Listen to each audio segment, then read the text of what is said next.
From the video of my droogs, it's the IGN Digigods. Now, here are two men who can't get enough of the glorious Ludwig van, Wade Major, and Mark Kaiser.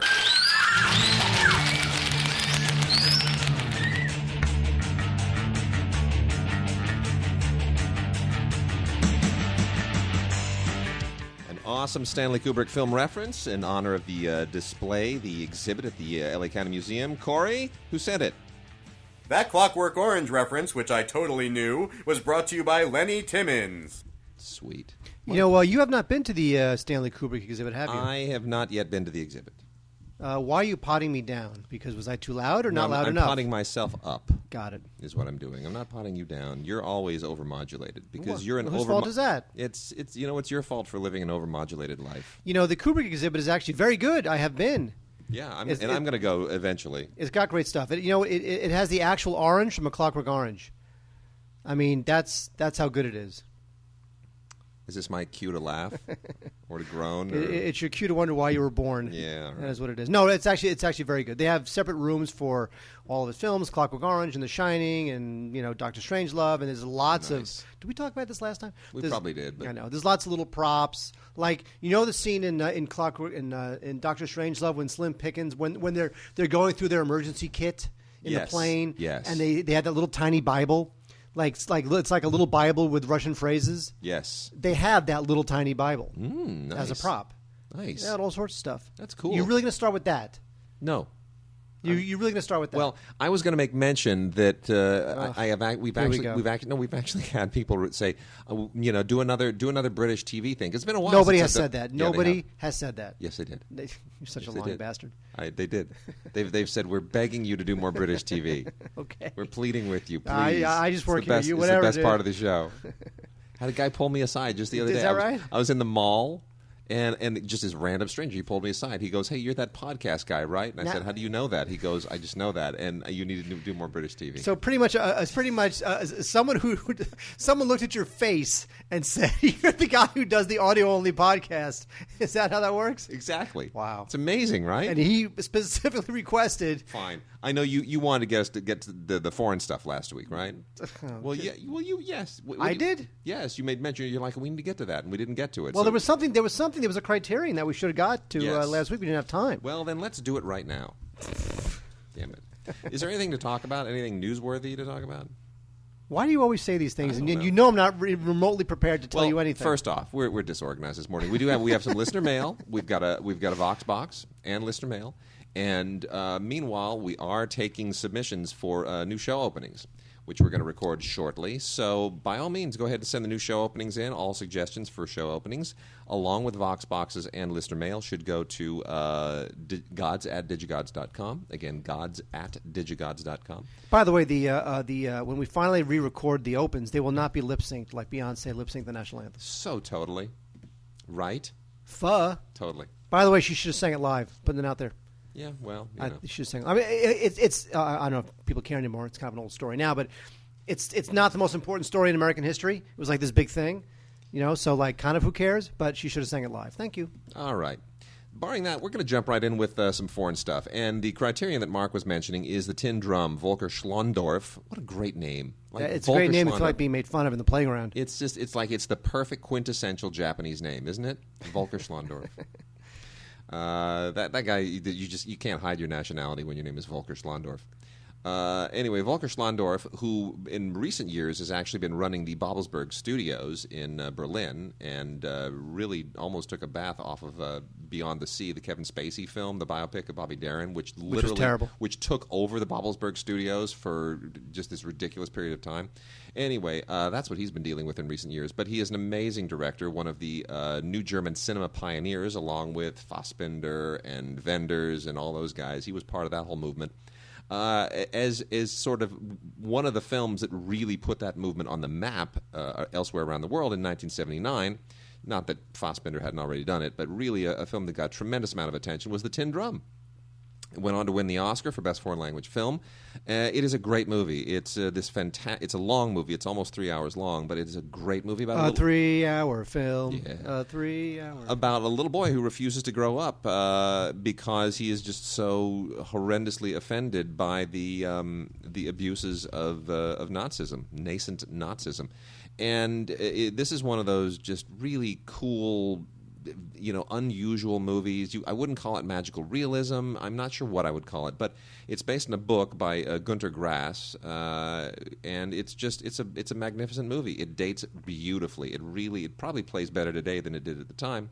And I have in my hand a fantastic Blu-ray of the film that is just absolutely gorgeous to behold. It captures all of the just wonderful nuances of this incredibly well photographed film. And this also won the Palme d'Or at Cannes, by the way. Yes, it did. Yes, it did. Fantastic new transfer, 5.1 audio, which is better than what the film was released with. You even get a recording of Günter Grass reading an excerpt from the Tin Drum, along with illustrations and stuff from the film. Really, it's a terrific title, and you got to check it out. The movie itself is really the appeal here. I mean, good extras, but the movie is the deal. And then we've also got Farewell, My Queen. Did you see this last year, Mark? Not Farewell, My Concubine. Not Farewell, My Concubine. This is Farewell, My Queen. I did not. It's actually really, really good. And this has a bunch of nominations with the French César Awards recently as well. This is good. Diane Kruger plays Marie Antoinette here, and it's all very much kind of palace intrigue during the reign of King Louis, just before the French Revolution, all that jazz. And again, much as I love Sofia Coppola, I didn't really like her Marie Antoinette. Neither did I. But this is sharp. This feels more like a real movie. It really does. Feels more like a real historical thing. Very, very interesting. That's from Cohen Media Group. They're the ones that released their Blu-rays in the clear Blu-ray package with the very unmistakable red border around them. They want you to know that they're Cohen. Speaking of King Louis, can I just say right now who does the best cover of Louis Louis? You know the song Louis Louis? Where did this come from? Well, because you were talking about King Louis. And actually, I was listening to this the other night. Fine. Now, Louis Louis, we all know Louis Louis from The Kingsman. One of the great songs of that era because it was sung in a way where you couldn't understand the lyrics. It's a very catchy song. Mm-hmm. A lot of people have covered Louis Louis. Yeah. The best cover of Louis Louis. You should look this up. Spotify, whatever. YouTube. Yeah. Motorhead. You know Motorhead. Okay. Seriously. Gods at Digigods.com. You go look up Motorhead, one of the great, like, just chunky, loud, obnoxious metal bands of the 70s and 80s. Look up Motorhead covering Louis Louis, and you'll be impressed. You gave me Motorhead's cover of Louis Louis to transition from Marie Antoinette to Marcel Pagnol. Is that right? That was my plan. Okay. That was my plan all along. I'm just checking. Anyway, that the available on Blu-ray and on DVD, by the way. And then also on Blu-ray and DVD, The Well-Digger's Daughter, which is directed by Daniel Auteuil, believe it or not. Now, Daniel Auteuil, of course, made himself a name acting in another film based on a novel by Marcel Pagnol, Jean de Florette. And that's where he, of course, stitches a ribbon to his nipple. Everyone remembers that scene. It's a wonderful scene.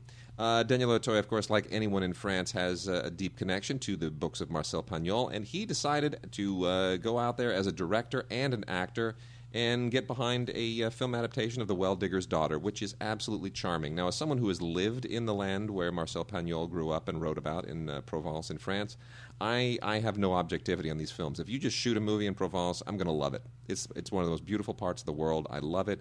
Can't get enough of it. Someday, when I'm done with this damn podcast, I'm going to retire there. You know that, Mark? I'm going to leave you and Southern California and all this mess, and I'm going to go back and I'm going to wear suits like that, like what Daniel Auteuil has on the cover of this. And I'm gonna, you know what? By then, there'll be no packaged media left. Movies will be downloaded right into people's brains in 4D. Yeah. And I'll just go back and I'll pick berries in Provence or something, worried about water rights.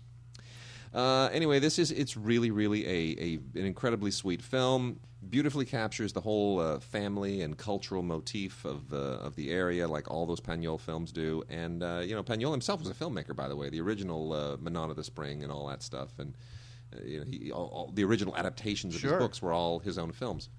So anyway, this is beautiful. You gotta watch it in Blu-ray. You really do. There are not any extras to speak of, but if you only have DVD, it's fine. But the Blu-ray is just so pastoral. It's just so beautiful. And then also on the foreign front, we've got some Japanese films, which represent a much better, like Motorhead would have been a better transition to these. We got a couple from the Nikkatsu Erotic Films collection, which is always a lot of fun. Mark, I wish it's times like this I wish we could videotape this podcast so people could see these things. The first one is in the Sex Hunter series of films. These are all from Impulse Pictures, by the way, the Nikkatsu Erotic Films collection. These are all, of course, Japanese erotic films from the 1960s and 70s. And this is from 1972. It is from the Sex Hunter film series. It is called Sex Hunter, Wet Target. Come on, give it up for Wet Target, Mark. Oh, my God. Thank you. And even better, Mark, I'm just going to let you describe the title and read the describe the picture and read the title. Well, there's nothing to be sussed. There's nothing to be interpreted. It is just called "I Love It From Behind." Why are we talking? Exclamation point! It's basically pornography. Why are we talking about this? No, because these are erotic films from the Nikkatsu collection. Oh, well, in that case, describe the picture, where her hair is and where her hand is. She loves it from behind. What do you want me to say? It is exactly what you would imagine it to be. That's too funny. All right, and then a bunch of martial arts films that I'm going to roll through here real quickly because they're all sort of interchangeable in a way. But because I do love Hong Kong martial arts films, I'm going to get into them. Gordon Liu stars in a movie called Kill 'Em All, I'm Going to Hell When I Die, which is just completely this is from Welgo, and most of these are from Welgo. Welgo has done a really good job of becoming pretty much the go-to, of transplanting or replacing Tai Seng as the go-to martial arts distributor for all of the Asian martial arts titles in the U.S. Welgo has done a great job of becoming that go-to distributor, and I think, frankly, they're doing a better job than Tai Seng used to do. They're picking good titles, and they're really having fun with them. Look, it's Kill 'Em All. It's exactly what the title says, and if you just want to see unrelenting martial arts action with tons and tons of ninjas and challenges, it's the usual kind of, tournament format martial arts film. That's all it is. So it doesn't need to be anything else. We get a little more into the historical stuff here with Tai Chi Zero.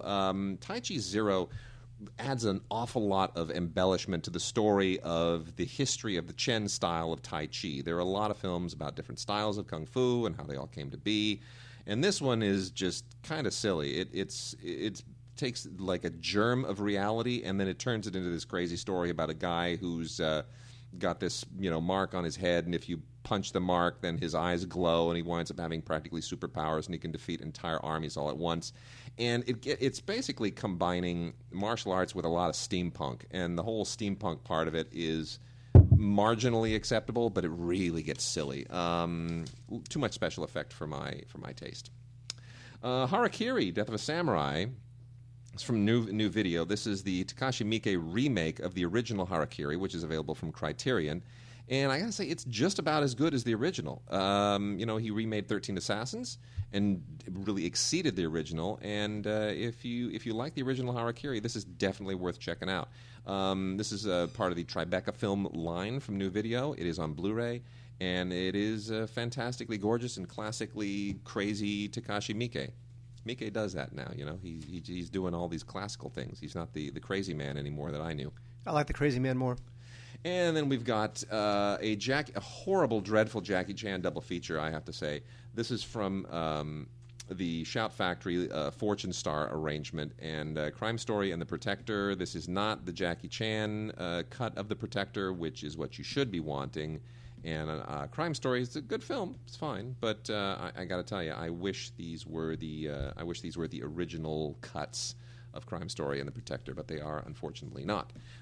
So hold out for the import cuts.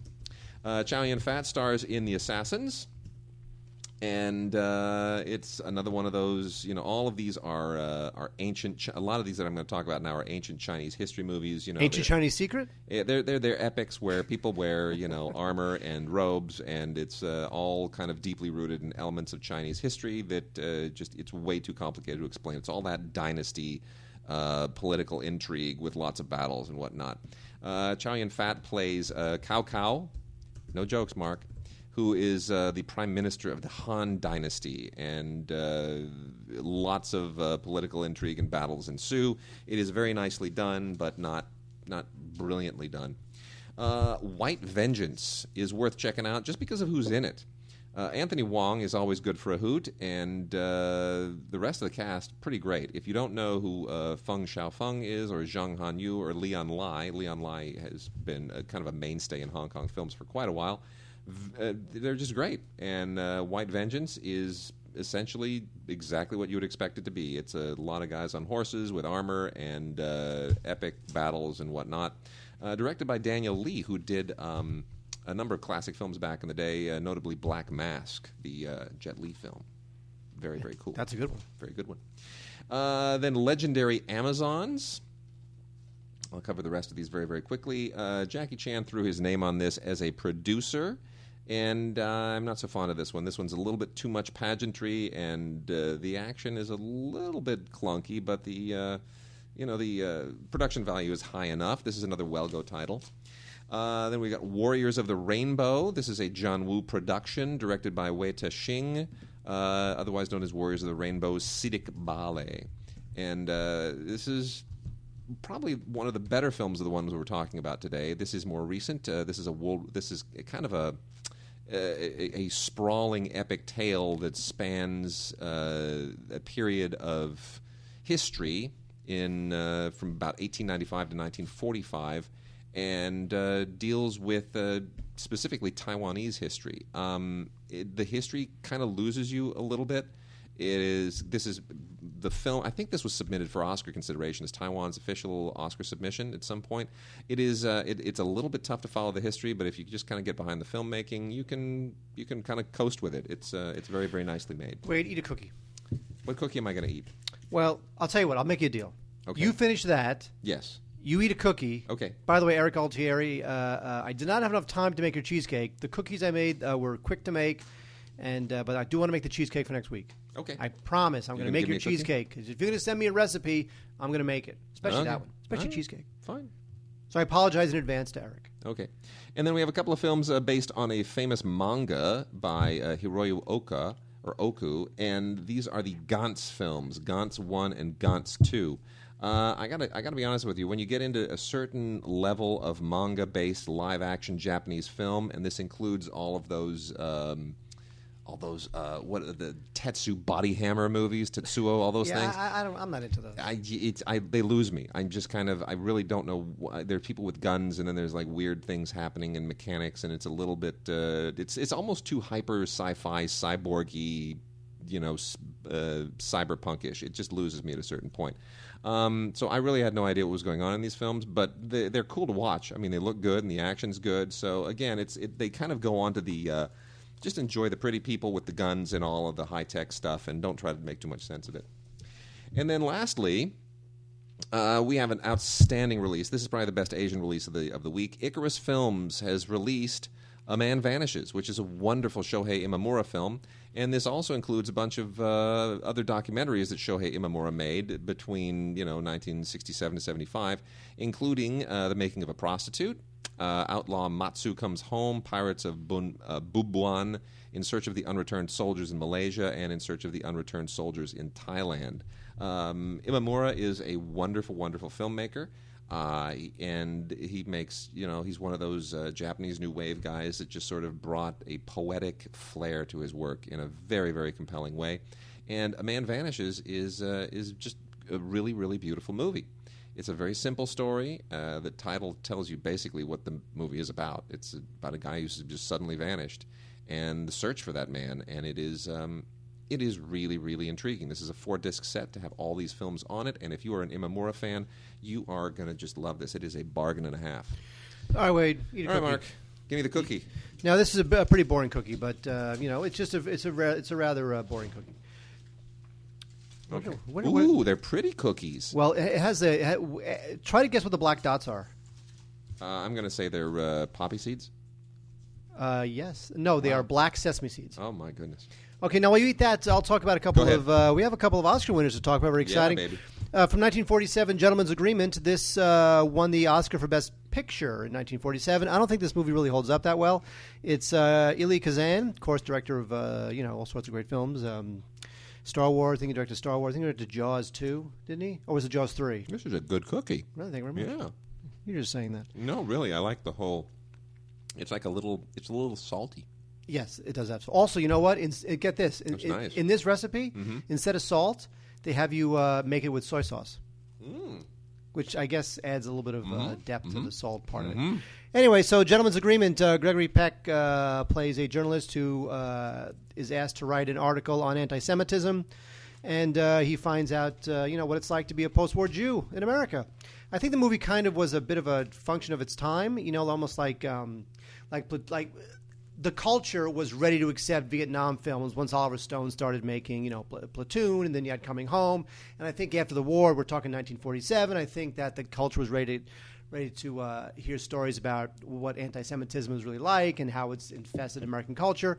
It was sort of a film of its time more than was a great film. Well, just to sort of parallel that, Oscar winners are always much more about the context of the times than they are about sort of art in general. They capture something in the moment. And if, for example, you look at Rocky in 1976, really, was Rocky better than Network? Was it really better than... I mean, if you look at the films that were nominated for Best Picture in 1976, it's like All the President's Men. Like Taxi Driver and Bound for Glory and all the President's Men. It's an amazing year, and Rocky is not by any means the best film there. But considering that the United States was out of the Vietnam War for the first time in years and years and years and years, it captured something, It was also the bicentennial year. It was a bicentennial year. It was just, here it is, it's Philadelphia, and he's a Rocky, and he's an underdog, and he just, his name's Rocky, for crying out loud. Come on. It was like the time. It was a zeitgeist film. So it's an important film because it won Best Picture, and Gregory Peck is terrific in it as a journalist. Also, this came out on DVD before, but the Blu-ray's better. There's a commentary by Celeste Holm, who appears in the film, and Richard Schickel, the film critic. And so there you go, Gentleman's Agreement on Blu-ray. Also on Blu-ray, we have How Green Was My Valley, and the answer, of course, is very green.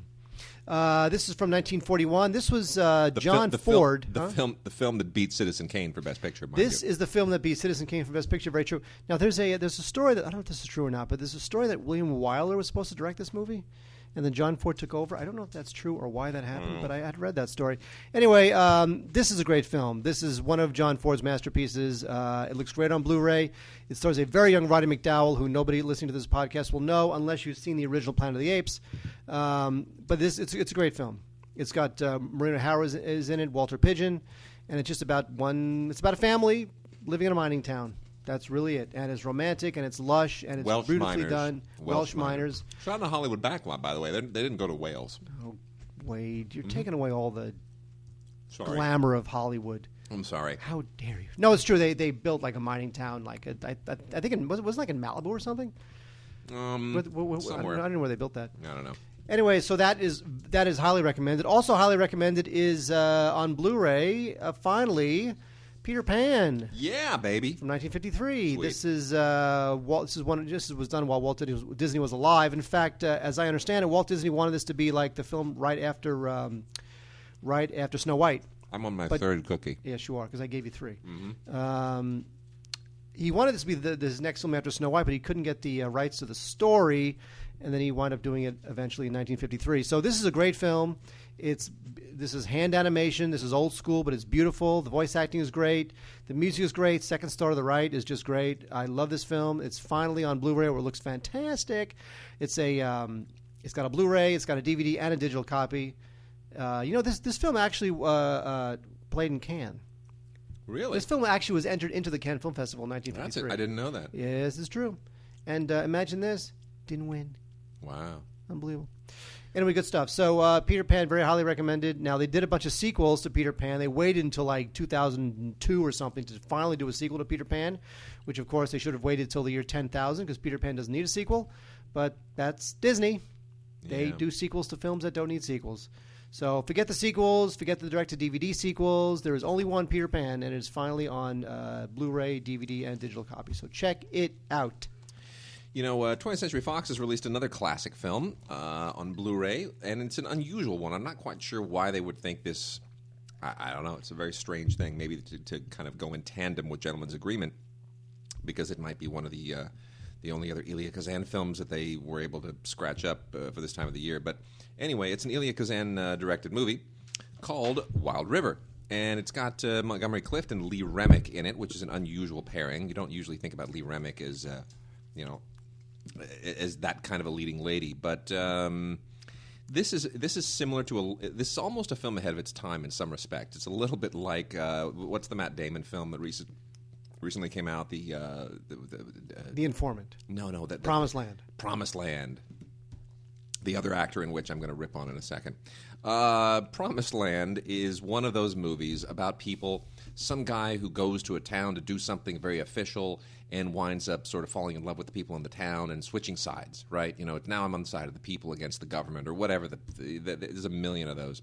Well, here Montgomery Clift has to go to a town because they're going to be putting a dam in. He's got to evacuate it, and there's this old lady that refuses to go. And, of course, Lee Remick, her beautiful granddaughter, wins his heart. Yada, yada, yada. We know that it's just classic melodrama. The only thing that really distinguishes the movie, it's a well-made movie. It's a well-acted movie. There's nothing unique about it. It doesn't really sort of get inside your heart in any fantastic, just timeless way. It really doesn't age terribly well. It's kind of an artifact of the time.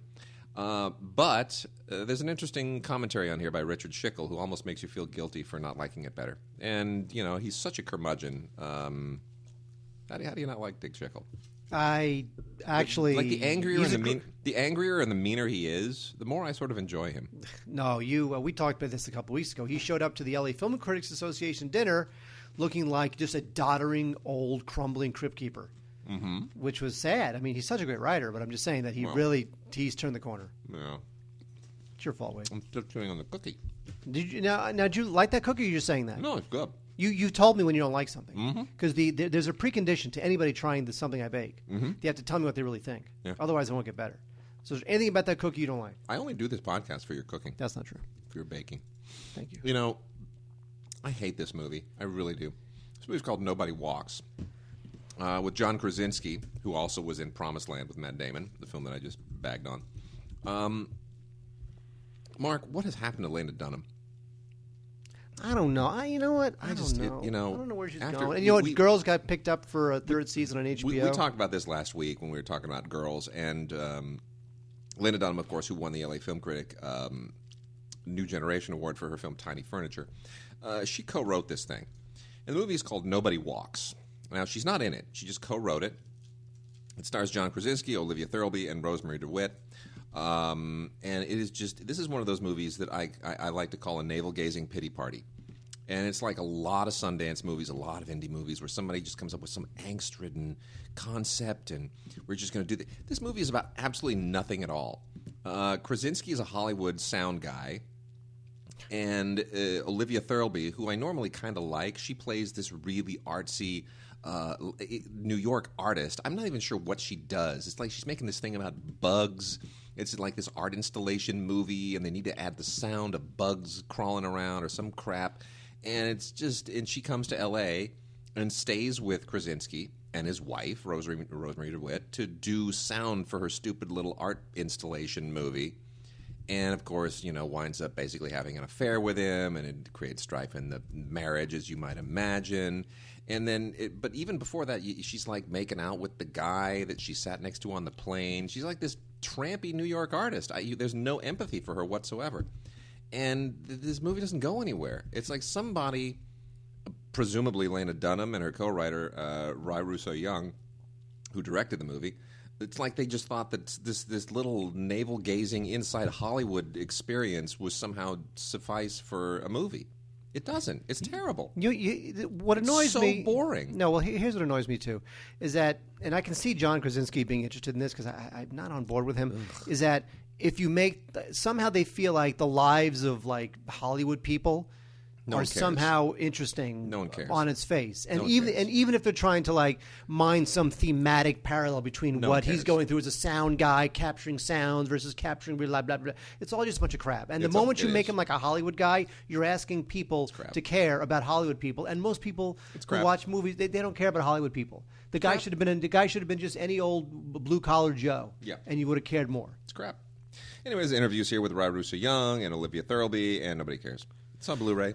Doesn't look very great. Speaking of Nobody Cares, Nature Calls has a decent cast. Now, Nature Calls is the type of comedy that they used to crank out like in the 70s, where it'd be like, Chevy Chase and a bunch of, and Eugene Levy and a bunch of like, B-level but pretty funny comics. And they would like, they go to camp. It'd be like Meatballs with Bill Murray or something like that. Yeah. Now you got Nature Calls, which is with Patton Oswalt, who we love, Johnny Knoxville, who I don't love, and Patrice O'Neill, who actually passed away last year. I actually met him once. I went to lunch with him. Patrice O'Neill, who's very funny but passed away in 2011.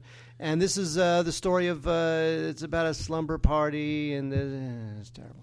Okay. Anyway, it's foul-mouthed, and it's not funny, but it does have a great cast. And Patton Oswalt should know better, especially after co-starring in some decent films, including Young Adult. But there you go. And Johnny Knoxville, thank God, is finally falling off the face of the earth. He did this. He did the Schwarzenegger film, The Last Stand, which tanked. So the good news is that Johnny Knoxville is going away. But the bad news is that Nature Calls is on Blu-ray shelves, and you should pass on it. Celeste and Jesse Forever is a Sundance indie that I actually enjoyed, believe it or not. And I know a lot of people thought this was just way too kind of cloying and forced and self-serving, but I thoroughly enjoyed this. Rashida Jones co-wrote this with her partner, Will McCormick, and then she stars in it with Andy Samberg.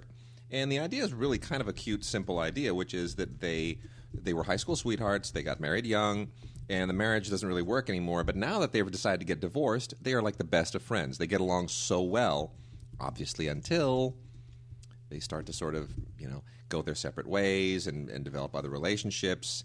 And then they realize they really still love each other. And it's an unusual, yes, it's kind of a predictable look at a romance. The structure of it is not hard to sort of see coming a mile away. But I enjoyed it. I mean, I think they're both very appealing. Andy Samberg has annoyed me in a lot of movies recently, and here I found him to be really, really very genuine, and I just love Rashida Jones. She could do anything, and I'm all over it. I just think she's wonderful. She brings so much charm and authenticity to everything she does. Elijah Wood, kind of wasted, not really that important here, but he's a name, and Emma Roberts shows up as well, and it's a very decent cast. It's a good little movie. I thoroughly enjoyed it. All right, wait, let's do this. Let's talk about 3 big new releases. Yeah. Then do listener mail. Okay. Should we do these? You know what? Yes. Let's fire those off. Yes, let's do those. And then let's do those, and then very quickly dismiss these two because these really don't warrant any mention. And then we'll do that. That is true. On Blu-ray, we have Here Comes the Boom, the latest from Kevin James. Now, Kevin James had a surprise hit a couple years ago with The Zookeeper. And I don't know that The Zookeeper was a great film, but it was a film that kind of all families in the multiplex thought that they could kind of safely sit through with the kids. And somehow that thing made just boatloads of money, and everybody, Kevin James, he's the new king of comedy. Well, he's not. He's terrible. They think he's the new Jackie Gleason because he's a fat guy and he's sympathetic, and because he can do all kinds of sort of acrobatic things that fat people aren't supposed to do. Remember when Jackie Gleason would do those cartwheels, and everyone would just be like, oh my gosh, he's a fat man and he does cartwheels. Kevin James is that new guy. Look at him. He can do splits. He can do pratfalls, and he's so fat. It's not entertaining. No, it's not. It's not. Entertaining. He's not funny. Anyway, here he plays he was a former collegiate wrestler, and now he's going back to do some martial arts thing for a charity, whatever the hell it is. I don't know because it was so stupid. I think I fell asleep. Actually, Kevin James can win an Oscar. Really? Yes, he can. If he stars in the Chris Christie story. I'm just saying. I'm putting it out there. Chris Christie is hilarious. The guy's awesome. But he'd have to gain weight, right? That is true. Yeah. It was directed by Frank Caracci, who did The Wedding Singer, which is kind of his career high. I like The Wedding Singer a lot. It's a fun film. But wow, that's a hell of a time. No, come on. I mean, that was a while back. Oh, yeah. No, I'm not saying that, but it's a good film. If that's your career high, what was that, 20 years ago? No, what I'm saying is I'm trying not to be a hater. I'm saying The Wedding Singer is a good film that I did like. It's charming and fun. One of Sandler's best, which, of course, is a low bar. But this, Here Comes the Boom, it's so bad that actually on the back of the Blu-ray they have nobody to blurb, except for some blurb whore, but they let you know that it got an A from CinemaScore. CinemaScore is this service that will poll. Oh, yes. Speaking of, CinemaScore is a service that will poll movie watchers as they leave the theater. They have little cards or whatever, little piece of paper, and they fill it out, and then then CinemaScore tells you what the people thought as opposed to what the critics thought. Yeah. And CinemaScore says that it got an A, which meant that all the 12-year-olds who saw the movie and laughed and giggled because they were in a movie and they weren't at school gave it an A. Yeah, okay. What I was going to say is we might want to let the listeners know that Box Office no longer has reviews. We are no longer box office film reviewers. I'm actually no longer a paid critic anymore. I'm temporarily no longer a paid critic. It is true. Box Office Magazine, which has been running reviews for probably literally 80 years since the dawn of film, pulled the plug on editorial. Pulled the plug on film reviews. So Wade and I, it's just a data mining organization now, which doesn't make any sense. But hey, you now know, we haven't talked about this. Now here's the thing. Now Wade, now boy, we about to digress. Don't talk about that. We'll talk about. No, these. it's funny. It's funny. Well, finish that. Yes, and then I'll talk about this. What I'm saying is that now Wade, as a member of LAFCA, we need to crank out a certain number of reviews per year. Yeah. Now, Wade, you may not write, but you're on NPR, which is extremely legitimate, if not prestigious. So you're in good shape. Me, I have to find another outlet. Yeah, well, it'll happen. Anyway, Denzel Washington is stars in Flight. This is nominated for Best Screenplay and Best Actor. Denzel Washington. And of course, we all know what I think of Denzel Washington. He is awesome. I love everything he does. This film, though, the most valuable player here is not Denzel Washington as an airline pilot who saves a lot of lives, but turns out as a drunk, nor is it even John Goodman, who shows up in about 3 scenes and steals every one of them. He really does. He really does. I think this deserves its Oscar nomination for screenplay. I think it does. The real valuable player here is Robert Zemeckis, who is doing his first live-action film after 10 years in the wilderness doing a bunch of mocap crap that nobody watched and nobody cared about. And literally, you're watching this film, and it starts with this plane crash. And when you watch it, and how tight it's cut, and how well it's done, and just the shots and the effects, you're like, thank you for coming back, Bob Zemeckis. My God, what is wrong with you? Where have you been? Welcome back. The only thing I'll say about this film. There was great direction in this movie, and the shot of the minibar. You knew that was coming too. You knew we can't give it away, but we won't give it away. But that you know what I'm talking about? Yes. The minibar shot, yeah. the shot. That is great filmmaking. That's great filmmaking. But you know what's too? Because he stayed on it. Yep. And then you saw. Oh man, it's beautiful. Yes. It's just beautiful. It's just like it's in that moment when I'm just like, you know what? It pays to have a director who has a vision, who understands the power of how you stage something. Just beautifully done. The only knock I'll give on the film. Yes. I'm dedicating this knock to Andrew Curtis. Yes. Thank you. The only knock I'll give on the film is this. My issue with it, which I generally enjoyed, is there's 2 ways to go with this film. There's 2 things you're being asked to care about. You should be asked to care about, will he acknowledge his problem and get better? Right. That's the movie I kind of wanted to see. The movie we're given is, will he get caught? If it's will he get caught, then it becomes more like, not a crime procedural, but like, will this guy get away with this crime? That to me is not as interesting as will he acknowledge his problem and get better. And I felt like the movie emphasized, to its slight detriment, will he get caught over will he, as a character, get better. So that's my only knock on the film, which is a bit of a like in the weeds kind of a knock, but I did notice that as I was watching it. But that being said, I love Denzel Washington and I love everything he does. That's so terrific. There you go, love it. A person who I love nothing that he does is Tyler Perry. Now Tyler Perry, see, I don't fault Tyler Perry for this. We're talking about Alex Cross, of course. This is kind of, I don't want to call it a prequel, but the Alex Cross character, who's an FBI profiler in the books, the Alex Gibney books. He was previously played by Morgan Freeman in 2 films, Kiss the Girls and Along Came a Spider, or whatever the hell that thing that was. Spiders Kiss the Girls. Those 2 films. Star Wars. Yes. And there he's the FBI profiler and he's sharp and the whole thing. This is when he's a cop. He's just a detective, but a really sharp detective before he becomes the FBI profiler. And Tyler Perry playing Alex Cross is a bit of an awkward twist in the casting. Everything in this movie is telegraphed. Carry on. Well, the big story is that Tyler Perry, who has literally made himself an industry dressing like a 60-year-old African American grandmother, Medea, is now making his dramatic debut, top-lining Alex Cross, and he is terrible. The film is terrible. This thing is a misbegotten piece of crap. And by the way, guess who? The only blurb they got on the front cover of this thing is. Oh, let's see. That would be... Tyler Perry, like you have never seen him before. Pete Hammond, boxoffice.com. Yeah, we won't be seeing that anymore. Well, but by the way, Pete's, well, we won't be seeing that because no one's writing for boxoffice.com anymore, and Tyler Perry will never be asked to do a dramatic film anymore. But I will say this, is that Peter's right. It is Tyler Perry like you've never seen him. I've never seen him do a dramatic role, so okay, he's right. Okay? It doesn't say he's good. It just says it's like you've never seen him before. It's just unbelievable. But this thing is just misbegotten. I think Tyler Perry needs to go back, and what he needed to do is he needed to ease us into the idea of him playing a super serious, hard-boiled fighting cop. The fact that he wants to dress up and drag for 12 years worth of Medea films and suddenly blow it out of the water by playing like this rough and tumble cop, that was the audience was not going to accept that. You know, more than 3 decades after the Zaz team of the Zucker brothers and Jim Abrams gave us, Kentucky Fried Movie and Airplane. Love it. Awesome. Boy, has that genre taken a dive. This is just so dreadful. 30 Nights of Paranormal Activity with the devil inside the girl with the dragon tattoo. Not funny. The title's not funny. The movie's not funny.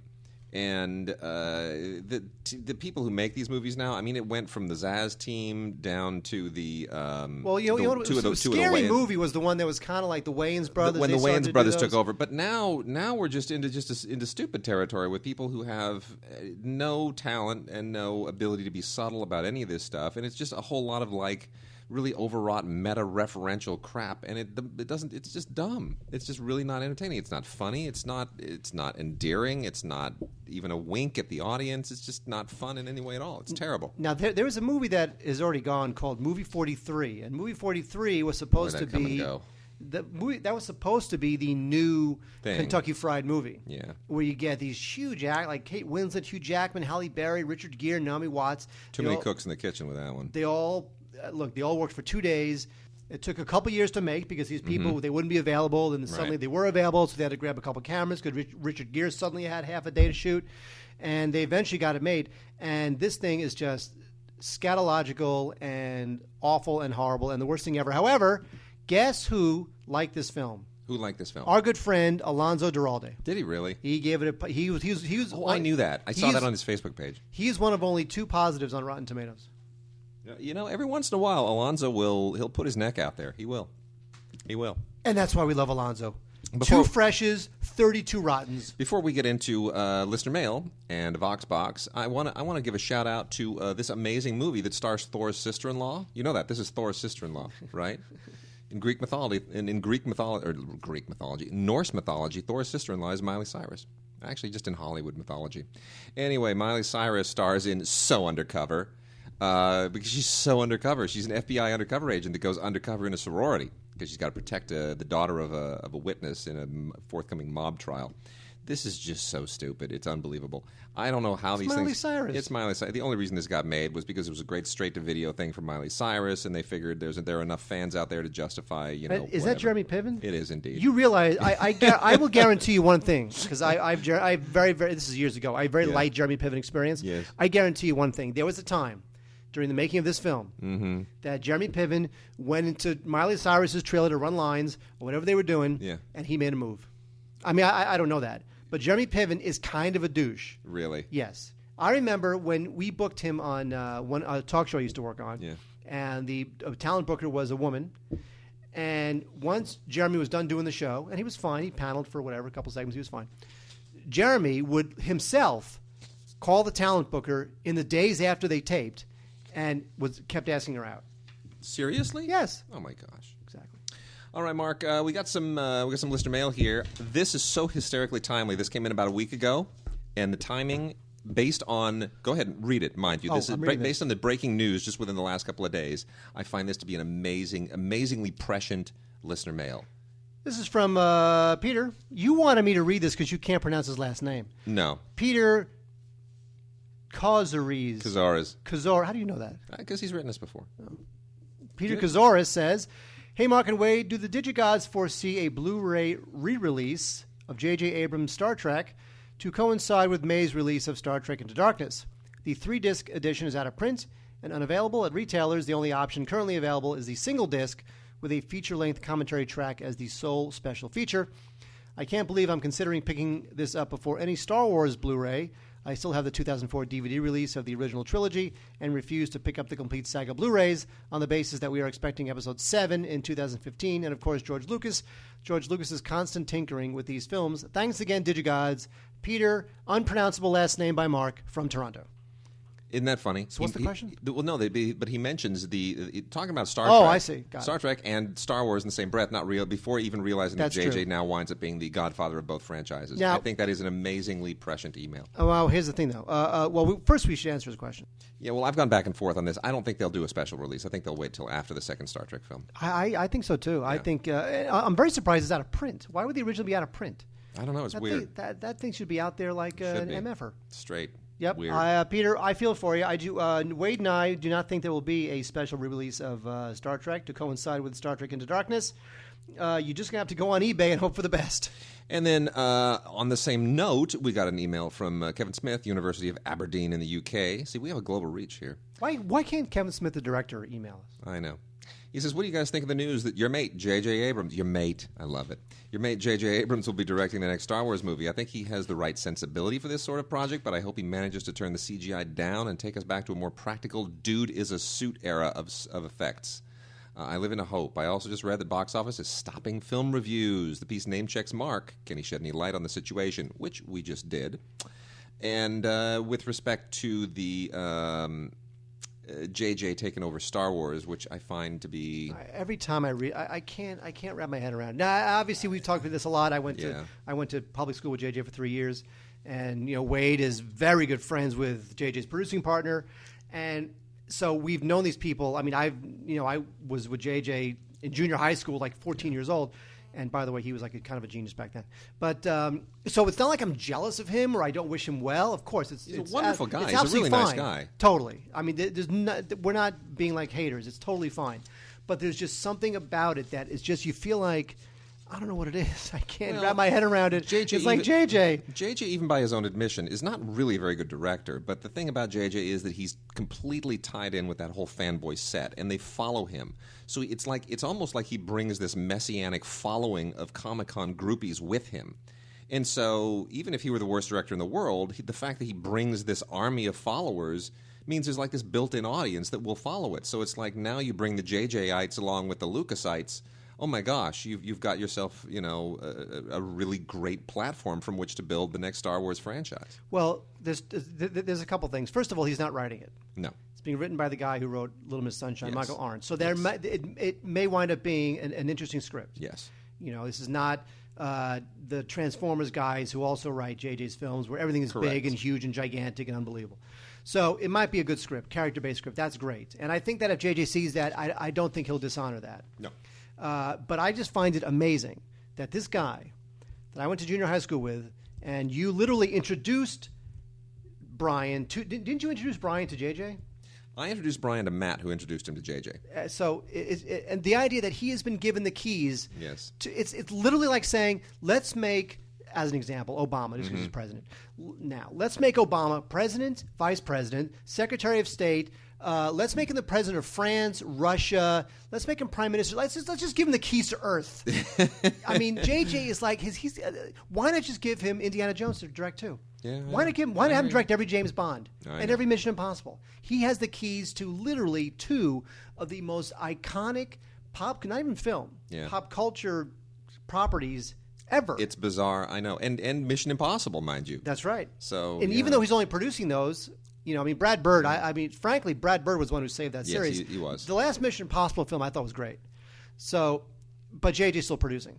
He's got a hand in it. So it's for us, it's just, and again, I haven't talked to JJ in like probably 6-7 years. But again, I'm saying it again, and Wade, I speak for Wade, don't wish him ill. No. Nice guy, not being a hater. Let's see how totally it get goes. it. Congrats to him. It's just when you know these people, it's It just feels bizarre. weird. And it's like, it's not even like, oh, our friend just directed some Sundance movie. It's like he's Star Trek and Star Wars. These are the iconic properties of our youths. Yeah. And by the way, the streams never cross on those. The streams don't cross because the Star Wars people hate the Star Trek people. The Star Trek people don't get the Star Wars people. I don't get it. It's not fair. All right. Well, so to bizarre. spare Mark any more pain and moving on, last email came from Jason Levy, who referenced an earlier show where we were asking who's the David Warner of today, because David Warner was like the archetypal bad guy of movies in the 80s, right? He was in everything, from Time Bandits to, you name it. To Tron. I mean, he was the guy. And we asked who was the new David Warner, and he says, Digigods, I would think the new David Warner of today is Mark Strong. From Sherlock Holmes, Kick-Ass, John Carter, and Stardust, he seems to be the villain in everything these days. If Alan Rickman was the David Warner of the 90s and now Mark Strong, I guess only British actors could make the best villains. Good point. I like Mark It's a good Strong. He's call. cool. I love Mark Strong. I really do. I always want to see Mark Strong actually cross over and play a good guy and be Sherlock Holmes, to be honest. Ooh. Wouldn't that have been great? Because he looks the part. He looks the part. But unfortunately, he wound up being the bad guy in Sherlock Holmes. All right, Mark, we've got a Vox Box that we're going to wrap the show up with. We're going to wrap it up with. Not yet. I want to sing it now. Yeah, but I got to burn through some British TV. You got to let me burn through this British TV. You burn through British TV. I'm going to get some water. That's what I'm right. doing. I'm going to stand up and get some water. Get some water. I'm going to go with this. I'm going to roll with it. From 1978, Acorn has brought us back Lily, which is this Francesca Annis is just a wonderful actress. If you've not been exposed to Francesca Annis, Wait, would you like another cookie? yes, I would. Really? Yeah. Ooh, you said that as if like you actually truly wanted it. Oh no, I do. I'm Seriously. trying to get rid of them. Do you want like 1, 2, 3, 4? How many? Do you it. want? Let's do it. Do you want 1, 2, 3, 4? Two. Okay. I have to heat them up. That's fine. Okay. Heat them up. Please hold. Do it. Anyway, this is basically a biopic miniseries, and it is long. It's like over 7 hours long as a miniseries. It was a Masterpiece Theater release in the U.S. It is all about Lily Langtry. And, to give you any further background on Lily Langtry, Wikipedia her. Wonderful figure. Francesca Annis is delightful. It is a fantastic miniseries. The remake miniseries of Dr. Zhivago is out again from Acorn as well on DVD. Not such a fan of this, to be honest. Keira Knightley, not such a great Lara, and Hans Matheson, not such a great Yuri Zhivago. I don't know why they felt the need to do this. The David Lean film pretty much put the exclamation point on this adaptation of the remarkable Pasternak novel. But look, they went ahead and did it, and it's roughly the same length, and it was a made-for-television thing in the UK. It's not an embarrassment, but it's pointless. Doesn't really need to exist. If you're a fan of The Misfits, BBC Video has released Season 1 of The Misfits and Season 2 of The Misfits together at the same time. And it's an okay show. I think it probably, it definitely has a British flair to it. And you definitely need to watch Season 1 before you watch Season 2, because otherwise it'll make absolutely no sense whatsoever. But this is about a bunch of kind of reckless, delinquent teenagers who are sentenced to community service, and they discover that they're basically superpowered. There you go. It's heroes meets delinquents. And then we also have yet another series from Roy Clark's Last of the Summer Wine. This is the 1997 series, Vintage 1997. We have talked about this ad nauseum. It's unbelievable how long this show dragged on. And, these crotchety old codgers are still kind of funny, but my goodness. This also includes the 1996 special for those who are huge, huge fans of the show. Top Gear 18. Amazing that this is 18 seasons long, the original UK Top Gear. Unlike the Top Gear in the United States, this is actually entertaining to watch. Have you tried watching Top Gear here, the American Top Gear? No. Oh, it's horrendous. It's just really, really bad. Jeremy Clarkson is who makes this show, and I just love Jeremy Clarkson. I love him as a figure, as a host, as an icon, as a writer. I just love listening to him talk. I love reading his prose. His reviews are outstanding. He's written some of the funniest car reviews I've ever read. They're the funniest reviews of any kind. Anyway, this is season 18. It's always entertaining, lots of cool cars. If you're a car person, you will just revel in this. There are some awesome cars here, but ultimately, you're watching it for Jeremy Clarkson. That utterly pointless series Merlin, The Adventures of Merlin, now reaches its 4th season, and I just don't get it. This is like the British equivalent of a CW series. We're just going to take a cast of an American CW show, and we're going to implant them into something that has some kind of relevance in the iconography of British literature. And somehow it's supposed to work, and it doesn't really. I love Arthurian stuff, but this almost reduces the whole Arthurian world to, like, Xena or Hercules. I'm really kind of over it. But it is a beautiful-looking Blu-ray.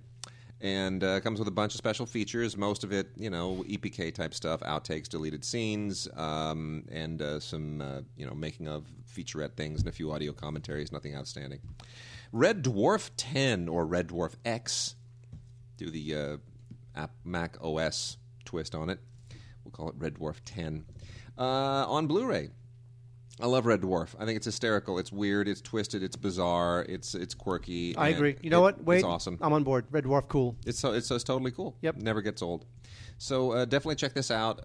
Look, if this takes fanboy. This is really the ultimate sci-fi television spoof. It really is. It does what Quark was never able to do. Remember Quark, Richard Benjamin?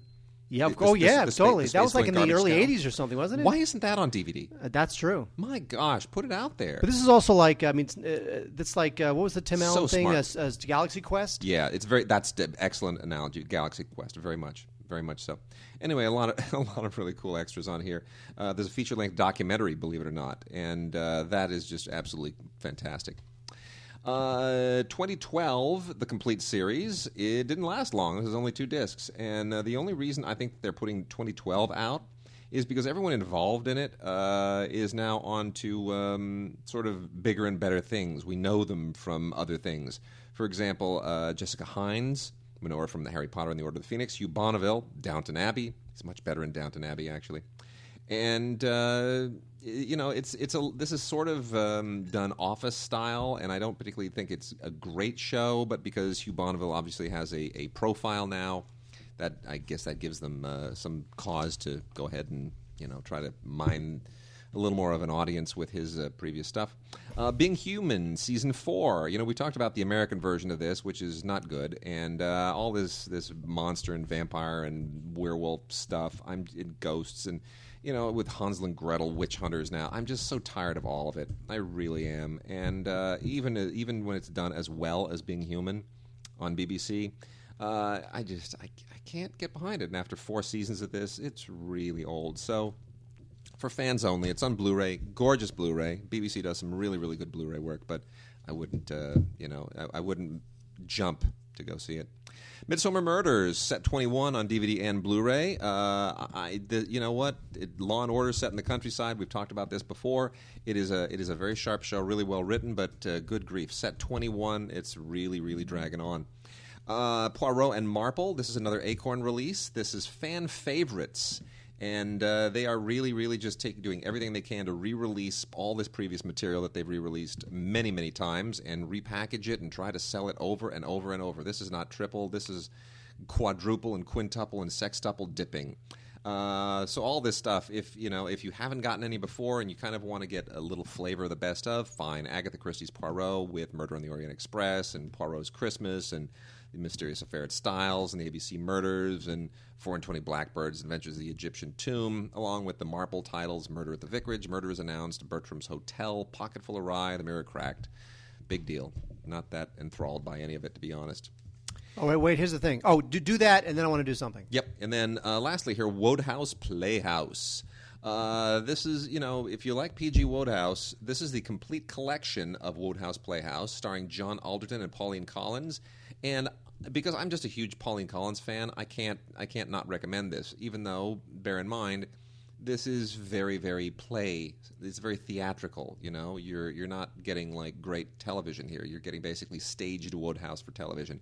But, there are, it's like almost 24 stories here, more than that even, of P.G. Wodehouse stuff. And if you love Wodehouse, you're going to love this. This is a great box set. But you got to really be a Wodehouse fan. If you're not, you're sort of going to be blindsided by it.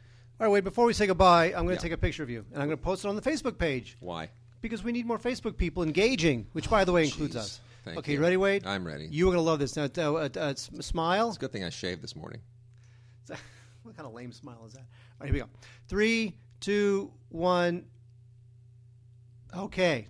Now, I'm going to post this to the Digigods Facebook page. I'm terrified. And you're going to love it. I'm sure I will. You will, because there's a surprise in it for you.